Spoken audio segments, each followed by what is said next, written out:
ఇప్పటికే లేట్ అయింది, ఇంటికి వెళ్ళన్నా.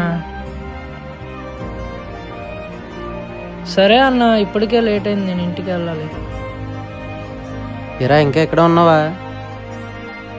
రే టైం అవుతుంది, రారా రేపు పండగ ఇంటికి వెళ్దాం. నువ్వు వెళ్ళరా, నేను వస్తాను. నువ్వు ఇలా ఉంటే ఎలా రా? రారా ఇంటికి వెళ్దాం. దేవుడు నాకే ఎందుకురా ఎంత శిక్ష వేశాడు? చిన్నప్పుడే అమ్మ ప్రేమను దూరం చేశాడు, చివరికి బ్రతుకున్న నాన్న ప్రేమను కూడా దూరం చేశాడు.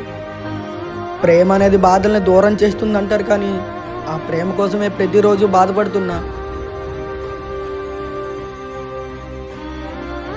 కళ్ళ ముందే నాన్న వాళ్ళున్నా ఎవరూ లేని అనాథలా ఉంటున్నా. నీ బాధ నాకు అర్థమైందిరా, కానీ మనం మాత్రం ఏం చేస్తాం? చాలా కష్టంగా ఉందిరా. ఫీల్ అవ్వకరా, నీకు మేమంతా ఉన్నాం కదా.